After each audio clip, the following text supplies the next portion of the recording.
Hello everyone, हम Rajasthan art and culture में fears and festivals को डिस्कस कर रहे हैं। अगर सिंपल लैंग्वेज में बोलें तो मेले और त्यौहार को पढ़ रहे हैं। अब तक हम श्रावण मंथ से जो वैशाख मंथ है वहां तक के जो इंपॉर्टेंट फेयर्स एंड फेस्टिवल्स हैं उनके बारे में डिस्कशन कर चुके हैं और इस वीडियो में हम ज्येष्ठ मंथ और आषाढ़ मंथ जो है उसके इंपॉर्टेंट फेयर्स एंड फेस्टिवल्स के बारे में डिस्कशन करेंगे। तो चलो स्टार्ट करते हैं।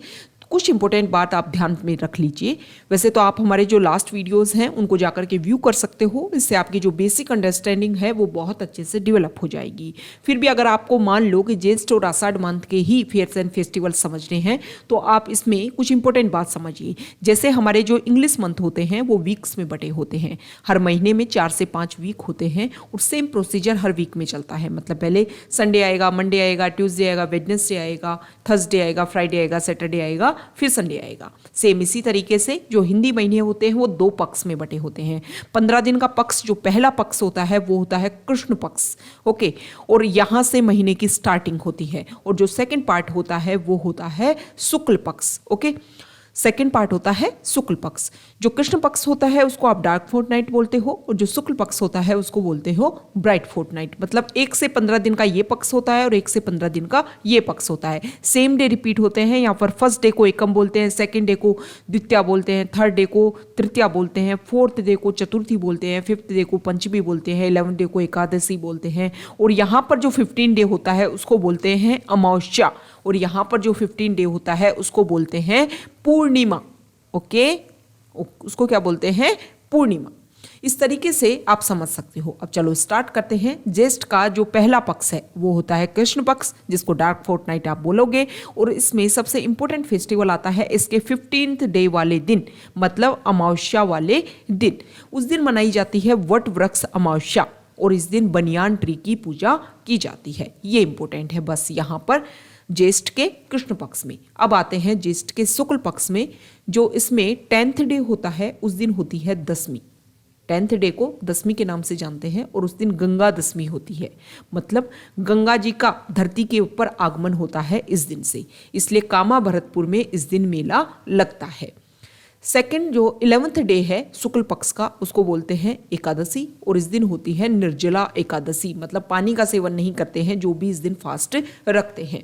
और इस दिन उदयपुर में काइट्स उड़ाई जाती हैं, मतलब पतंगे उड़ाई जाती हैं। अब इंपॉर्टेंट क्या हो गया, जयपुर में पतंग कब उड़ाई जाती है? मकर संक्रांति वाले दिन। इसके अलावा हमने बीकानेर के बारे में डिस्कशन कर चुके हैं। बीकानेर में पतंग कब उड़ाई जाती है? अक्षय तृतीया वाले दिन। आप नीचे कॉमेंट बॉक्स में ये बताओगे कि जो अक्षय तृतीया है उसको किस दिन सेलिब्रेट किया जाता है, ओके। उस दिन हमारे राजस्थान में सबसे ज़्यादा चाइल्ड मैरिज भी होती है अक्षय तृतीया वाले दिन। तो यहाँ पर जो 11th डे है उस दिन आता है निर्जला एकादशी और इस तरीके से ये जो ज्येष्ठ मंथ है उसके इंपॉर्टेंट सारे के सारे फेयर्स एंड फेस्टिवल्स कंप्लीट हो गई। अब हम चलते हैं आषाढ़ मंथ में। आषाढ़ मंथ में जो पहला पार्ट है ये हम पहले डिस्कस कर चुके हैं कि महीने के 2 पार्ट होते हैं। पहला पार्ट मतलब कृष्ण पक्ष, उस दिन उस कृष्ण पक्ष में मतलब उन 15 दिन में कोई भी इंपॉर्टेंट फेस्टिवल्स या इंपॉर्टेंट फेयर्स नहीं होते हैं। दूसरा आता है ब्राइट फोर्टनाइट मतलब शुक्ल पक्ष। शुक्ल पक्ष की जो एकम होती है उस दिन से गुप्त नवरात्रि स्टार्ट होते हैं। पूरा अगर हम पूरा फॉलो करें, पूरे 12 मंथ्स को फॉलो करें तो 4 नवरात्रि आते हैं, जिसमें 2 नवरात्रि होते हैं जिसको एक को बोलते हैं सर्दीय नवरात्रि जो आते हैं आश्विन महीने में। किस बात आते हैं? आश्विन मंथ में। आश्विन मंथ का जो शुक्ल पक्ष होता है उससे स्टार्ट होता है और उसके एंडिंग में नवमी आती है 9th डे वाले दिन और फिर आता है दशहरा फेस्टिवल मनाया जाता है, जिसमें कोटा का और मैसूर का जो दशहरा मेला है वो बहुत ज़्यादा फेमस है। दूसरे नवरात्रे आते हैं वो आते हैं हमारे चैत्र में।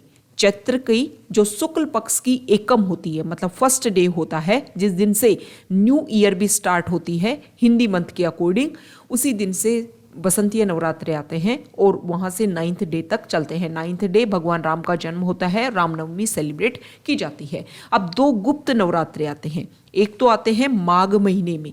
माघ का जो शुक्ल पक्ष की एकम होती है उससे स्टार्ट होते हैं और 9th डे तक चलते हैं। और दूसरे आते हैं आषाढ़ के शुक्ल पक्ष की एकम से 9th डे तक ये चलते हैं। तो इस तरीके से आप ध्यान रख सकते हो। 9th डे वाले दिन यहाँ पर होती है बड़ला नवमी। 9th डे वाले दिन होती है बड़ला नवमी।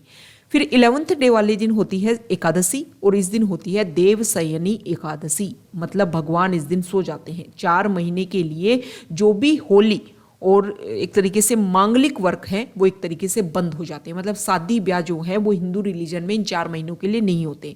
फिर उसके बाद में जब कार्तिक महीना आता है तो उसकी शुक्ल पक्ष की एकादशी को, मतलब शुक्ल पक्ष जो है उसके 11th डे को देव उठनी एकादशी होती है और उस देव उठनी एकादशी को प्रबोधनी एकादशी, तुलसी एकादशी के नाम से जानते हैं, क्योंकि उस दिन जो तुलसी जी है उनकी भी शादी करवाई जाती है। तो एक तरीके से उस 4 महीनों के लिए भगवान सो जाते हैं और कोई भी मांगलिक काम इन समय नहीं होते हैं। अब इसका शुक्ल पक्ष का जो 15 डे होता है वो होता है पूर्णिमा, और पूर्णिमा वाले दिन मनाई जाती है गुरु पूर्णिमा, मतलब शिष्य जो हैं वो अपने गुरुओं की पूजा करते हैं। इसको व्यास पूर्णिमा भी बोलते हैं, और वेद व्यास जी जो थे उनका बर्थ डेट इनको बताया जाता है, मतलब वेद व्यास जी का जन्मदिन आता है इस दिन आषाढ़ की पूर्णिमा को।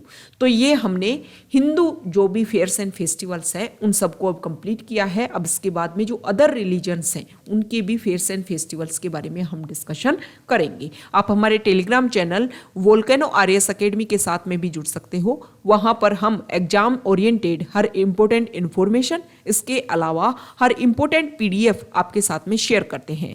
जैसे कि जो सुजस हो गया वो आपके करंट अफेयर्स के पॉइंट ऑफ व्यू से काफ़ी इंपॉर्टेंट है। वहाँ पर हर मंथ की सुजस आपके साथ में पहले डिस्कशन किया जाता है और उसके बाद में यहाँ पर आपके साथ अपलोड की जाती है। Okay, thank you.